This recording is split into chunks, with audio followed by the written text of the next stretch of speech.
Doctor, es muy difícil poder determinar con cuántas personas han tenido contacto desde que se infectó hasta que se detectó que contrajo la enfermedad.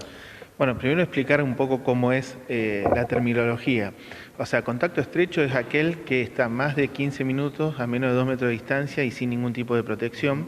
Entonces, no todos los contactos de contacto no son contactos estrechos. Entonces, lo importante es, cuando tenemos el positivo, evaluar el contacto 48 horas antes. No se hace un tiempo anterior, sino 48 horas antes, y de ahí surge quiénes son los contactos estrechos para hacer el aislamiento. Por eso es muy importante es cumplir con el aislamiento. Nosotros hoy venimos a trabajar temprano junto con el intendente para definir qué personas van a estar aisladas y también entendiendo que hay algunos que seguramente son contactos estrechos que si un hisopado le da negativo igual tiene que cumplir con los 14 días de aislamiento, porque hay falsos negativos. Por eso es que nosotros, a través de la ministra de Salud, se definió que el día miércoles sea el momento de hacer el testeo para tener un periodo de incubación, para evitar ese umbral, como decía recién Jorge, de los falsos negativos.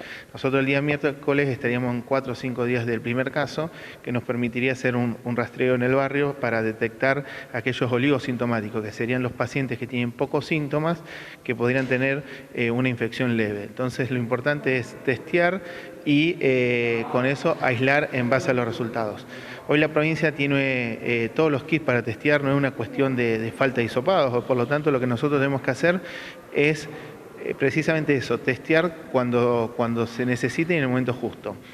Hay que entender es que si el paciente no tiene síntomas, el momento ideal es al 7º día para hacer un testeo. Por eso nosotros lo estiramos al día miércoles para tener esos días, para que sea más específico el detectar. Doctor, ¿se puede tener una estimación de cuántos días han pasado desde que esta gente pudo haber contraído el virus? No, lo que se toma es del momento que alguien es positivo 48 horas antes y de ahí es donde se hace digamos, el rastreo de los contactos estrechos. Antes es muy difícil, como decía antes, en el momento que hay muchas cosas que no están claras desde la ciencia porque es un virus nuevo a nivel mundial. Sí se sabe que en el momento que más contagia cuando tiene síntomas, entonces de ahí se hace 48 horas antes. No se sabe a ciencia cierta si un paciente asintomático cuánto contagia. Por eso hay que esperar que tenga la carga viral para hacer el testeo en el momento justo. Doctor, hay 2 de estas personas que están internadas en el Centro Médico Rivadavia. ¿Se sabe cuál es su estado? No, hoy lo que habíamos hablado, el estado viene siendo favorable. Hay que entender que el protocolo de aislamiento es aquellas personas mayores de 60 años con factores de riesgo, el aislamiento es hospitalario. Aquellos que no tienen factores de riesgo y son menores de 60 años es un aislamiento domiciliario o en un centro de aislamiento. La localidad ya se había preparado, el centro de aislamiento se había preparado al principio, en el mes de abril ya lo teníamos preparado.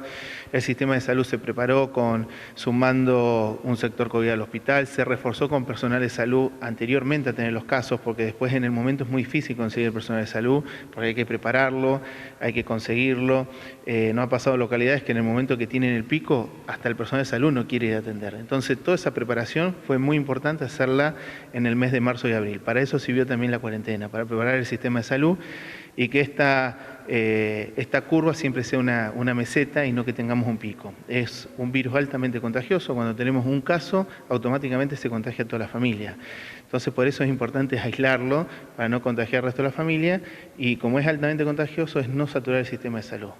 Principalmente para eso sirvió la cuarentena, para eso sirvieron todas las medidas que se vienen haciendo desde el 20 de marzo.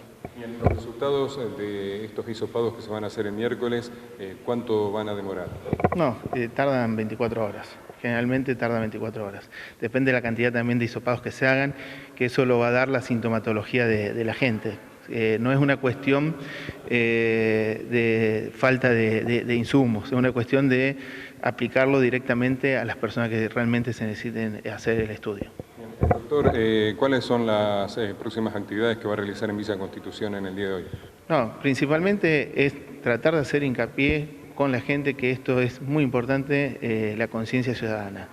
Hay que mantener el distanciamiento social, el uso del tapaboca o el barbijo social, la limpieza de las manos, no tomar mate. Nosotros somos muy afín al mate y el mate es un foco de contagio porque como es algo asintomático. Muchos de los pacientes no sabemos que lo tiene, nadie quiere contagiar a su familia, pero tomar el mate pensando que uno está sano ayuda a la propagación. Entonces es importante remarcar la conciencia ciudadana, que cada ciudadano tenga en cuenta que todas las medidas que decimos del Ministerio de Salud son importantes para evitar que el virus se disemine.